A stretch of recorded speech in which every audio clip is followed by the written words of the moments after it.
So I was watching college football on a Saturday, and Quinn the mailman texts me and says, hey, there's this push mower on this street, and it's about, I don't know, 10, 15 blocks away, but it's local, you know what I mean?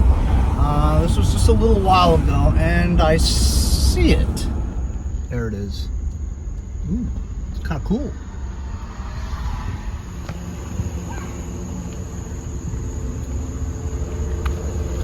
Wow, a Power Smart. Never had a Power Smart before. Nevertheless, I will take it.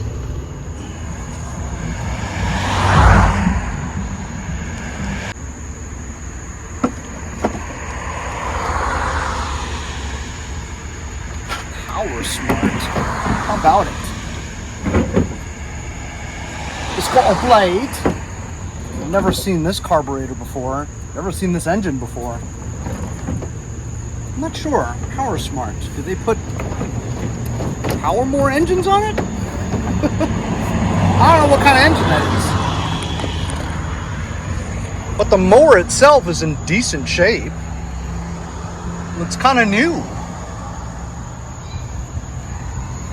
Has a good bagger too. Very interesting, huh?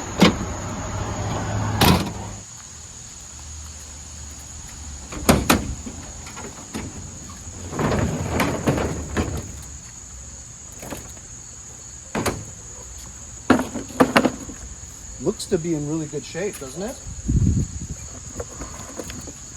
What do you think? Just for shits and giggles? Spark plug is connected.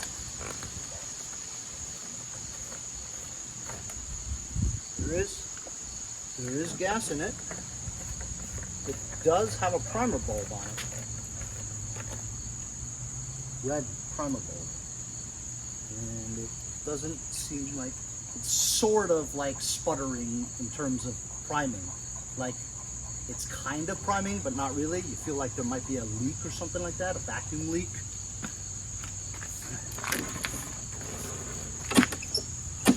That could be normal with this, since I've never had one of these before.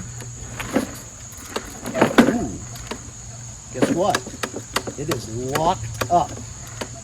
Meaning that it's probably no oil in it.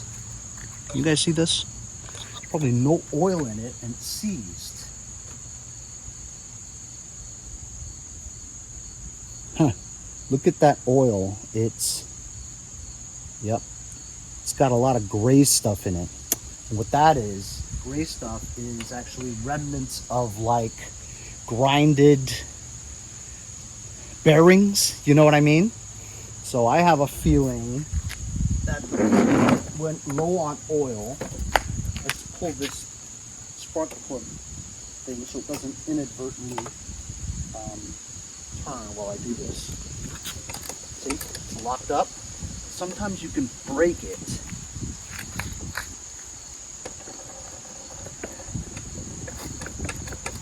Yeah, that's pretty seized. So we have a seized engine. Not surprised. Yeah, we'll work on this tomorrow.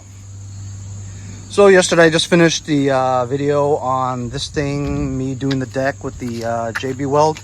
And then I listed it for $300 and some nut wants to see it today. He's driving all the way in from Queens, which is an hour drive.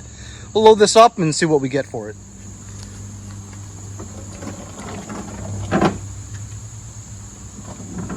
Oh, man.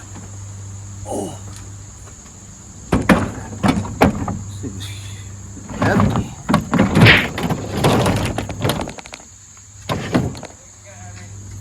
You're welcome.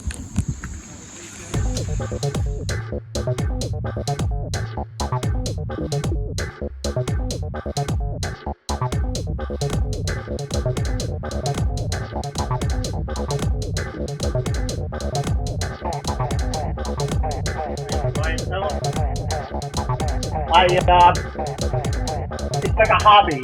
I pick them up from dealers and stuff, refurbished.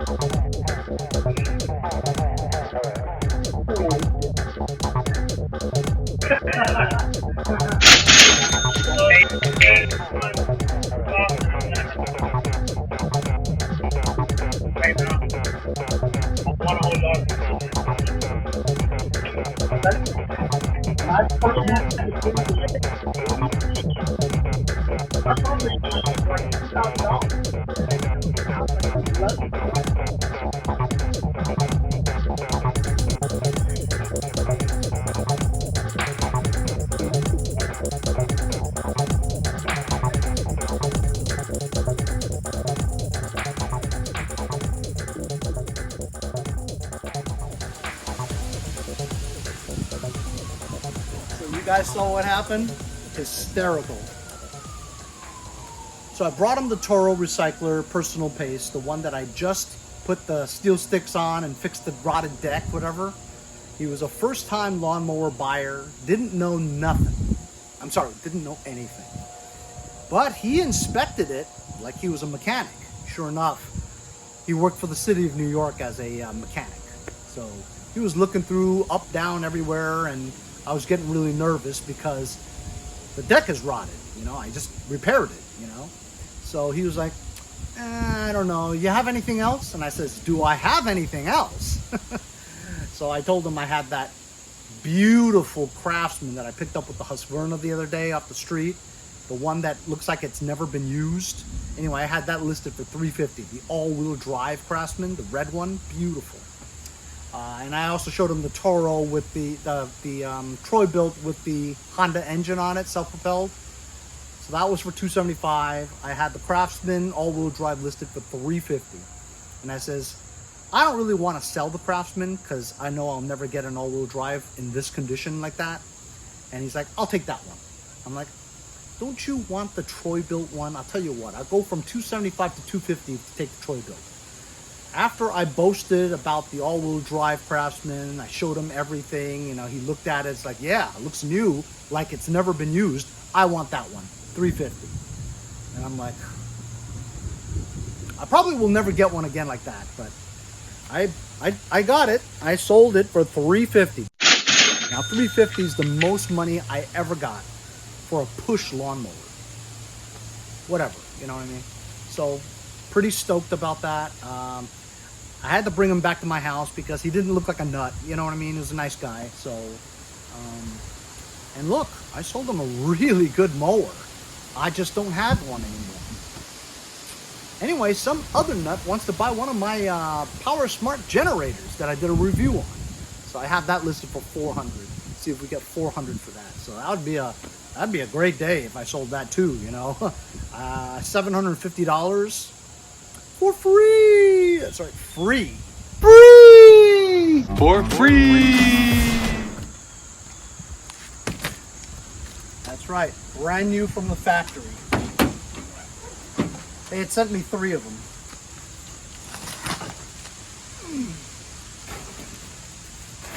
So this thing sells for like $450 on their website. So I'm selling it for $400. It's brand new in the box, sealed, never opened. It's a good deal for them. With hurricane season coming up, this is going to be very useful for somebody.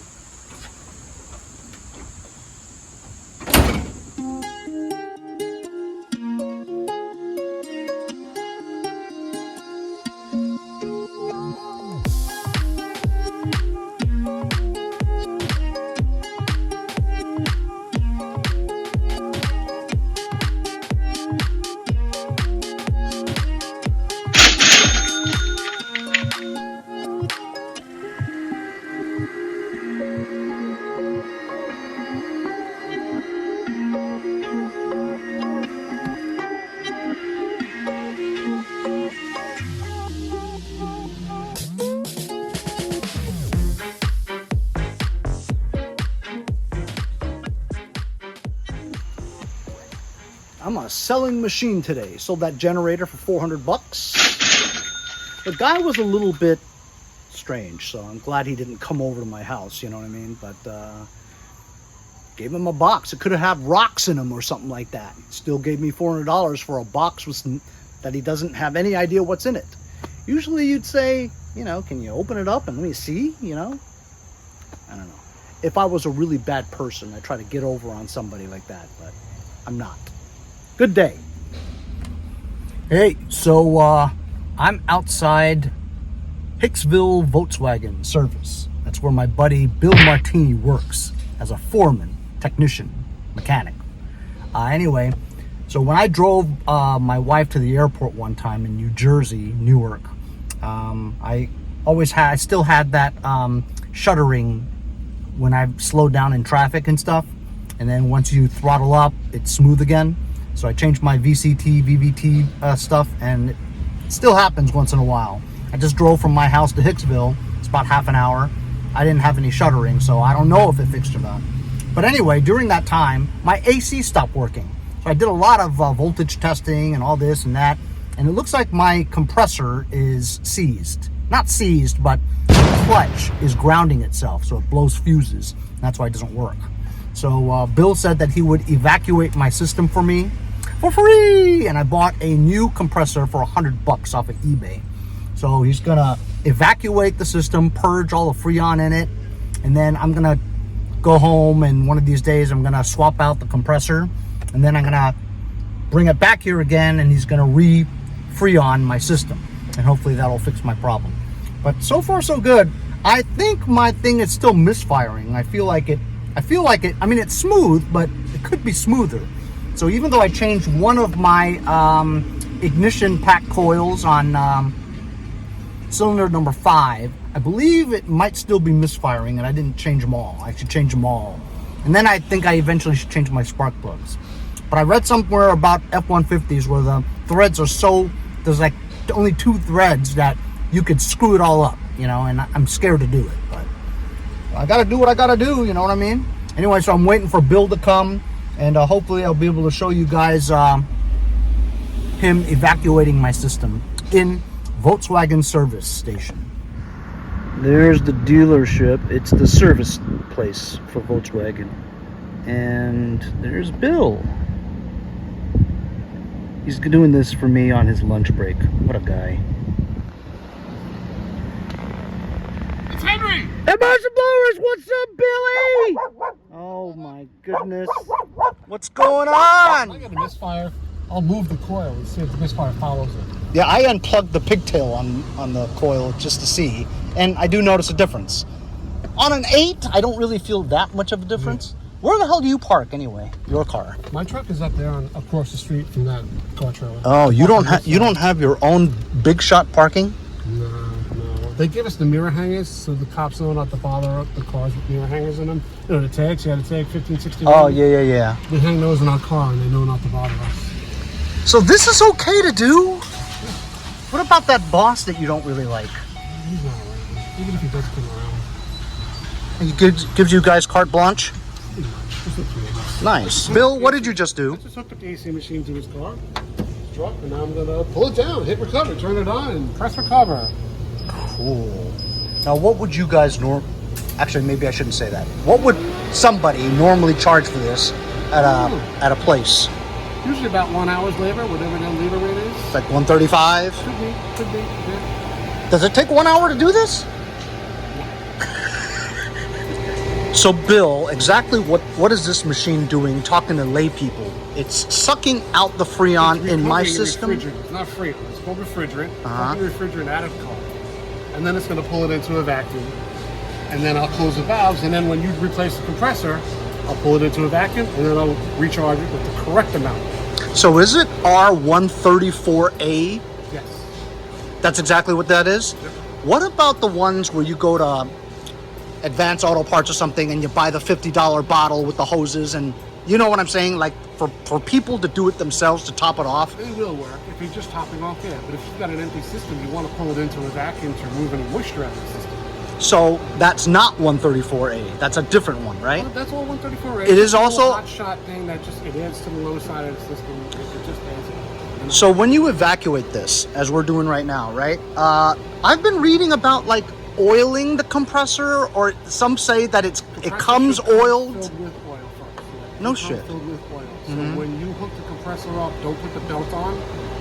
Spin the compressor forward about 10 times, and that'll disperse the oil into the system.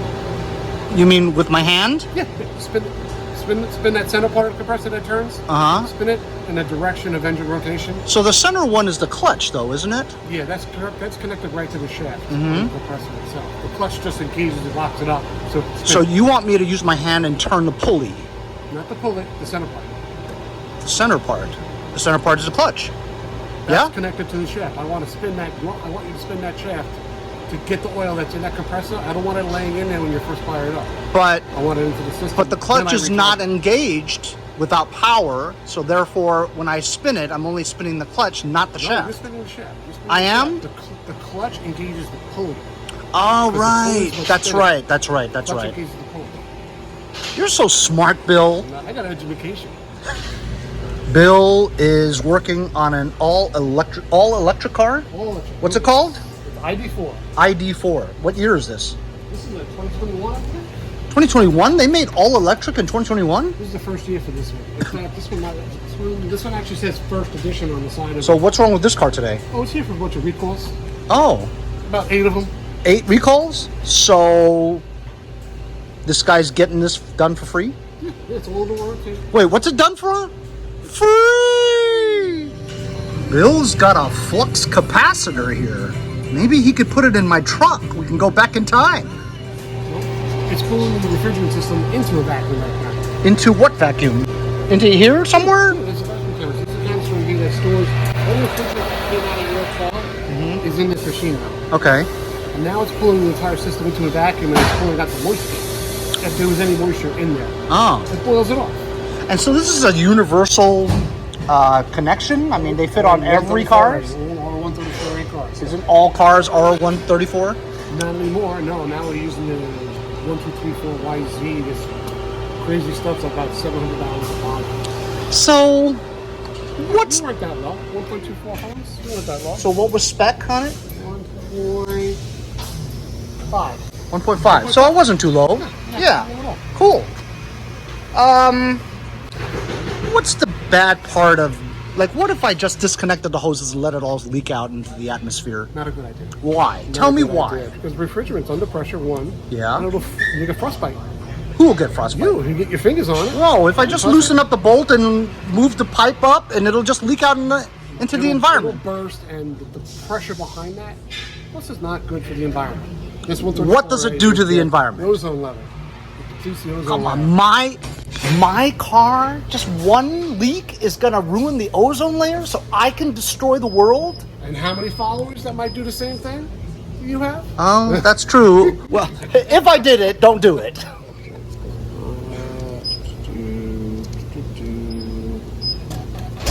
Ooh, fancy schmancy. This isn't even fancy. Oh, really? You want to see battery charge? Before you go to pull the line off that AC compressor, use the shredder valve. Puller line? Pull the line off the AC compressor. You know, the two lines going Yeah, through it? okay. It's going to be under a vacuum, so it may not want to come off. Oh, really? Okay. Use a shredder valve, just like on tires. Push it in and release the vacuum, and then those hoses will come off. But doesn't that defeat the whole purpose of you creating the vacuum if I'm just going to release it like that? No, it'll hold it. The whole thing is I want to pull the moisture out of the system. Oh, I see. But then when I press the shredder valve to release, doesn't moisture get back in there? When I go to recharge it, I'm going to pull it into the vacuum again. Oh, I see. Bubba, how did you get to the front of the seat? Huh? How did you get to the front? You should go in the back. How did you get over here? Are you crazy? You can't do that. I've got another one outside. I got to do 3 batteries. First means it's the first generation of this full electric car. Ooh. Dudes, it's like a spaceship. I was just in an Ioniq 5 recently, and the Ioniq 5 looks more like a spaceship. Yeah. Have you seen the new Ioniq 5s? Yeah, they're nice. The inside, like the whole front dash, is one piece. Yeah. Like one LED. The Tesla. They try to make it look like a Tesla. It's like one LCD screen. It looks pretty fresh. Have you driven this? How does it drive? Drives okay? Yeah. Have you driven a Tesla before? Yes. Is this the same similar thing, the on-demand power? Like if you want 50 miles an hour, you do 50 miles an hour? Instant. Instant power. So are you convinced about electric cars, or are you still down on it? Oh, no, I'm with them. You like them? Yeah. Really? Oh, yeah. I make a lot of money on them. I will admit, I did drive a Tesla too. Not recently, the first generation Boxer kind. Yeah. And it is. It's There's nothing like the feeling of an electric car. I mean, it's on-demand power. Instant power. It's really good. But I'm a little worried about so many fires that they have on those Teslas. You know what I mean? You don't see these cars going on fire. That's true. Oh, but are you driving now? Look at this contraption that they use to lift the batteries into the bottom of the electric cars. Wait, I'm sorry, did you say scissor or? It's a scissor. Oh, it is. It goes about this high. But it's hydraulic and scissor, right? What What is this called? What is this called? Scissor lift table? What does this cost? 18,000. That doesn't seem that much, actually. Remote controls for the bay doors. Did you know that this place is air conditioned? Wonderful place to work. You could work here all day and all night. Yeah. That's fantastic. I'd have like a couch and a bed. Can you imagine if all my equipment was in here? It'd be hysterical. All right, he's getting antsy. I gotta go. Yeah. All right, Bubba. See you guys next time on Mowers and Blowers.